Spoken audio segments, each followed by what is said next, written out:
the situation being what it is, do you think it's easier to build a new party or still struggle to try to take it over from within? It's got to be. I think Bernie has answered that question for us because Ralph Nader, was campaigning, was saying a lot of the same things as Bernie, and went down to disaster in this kind of horrifying way in 2000. But Let me, I was going to say, let me interject right there. But remember, the problems that the problems in our country during Ralph Nader's time were not as severe as oh, they that's are right. now. No, that's exactly So right. pain Everything's gotten much worse. right? Yeah, that's right. Everything's gotten much worse since then. But Bernie, so I interviewed him in 2014, and he was debating whether or not to run as a Democrat or as an independent, to do like Ralph Nader did. And he chose, like, obviously, to run as a Democrat. But look at the success he's had. I mean, the New York Times is running op-eds, 2 or 3 op-eds every day denouncing this man. The Washington Post is like, he's on the front page every day. They're so angry at him.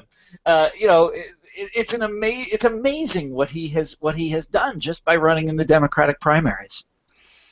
Okay, so I guess I take that as a take it over from within is the proper strategy then. I think so. Yeah, I think that's the only way to go nowadays.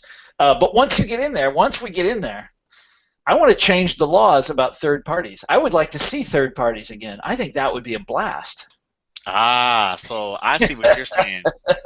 You get in there and you play that game, but once you have any sort of victory, what you need to do is change the landscape. Yes. Such that it's not tilted in that way anymore, so you can open up new avenues, right? Yeah. Oh, there's all sorts of things you could do once you actually were able to have once you have the power. I mean, there are a lot of things I thought Obama would do. For example, bringing back labor unions. They've died in this country. You bring those back, and it would change the face of this country in no time at all.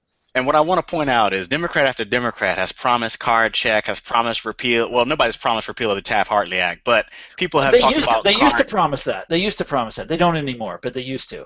Yeah, but people, they talk about card check and expansion of labor unions, but every time, nothing ever comes out of that.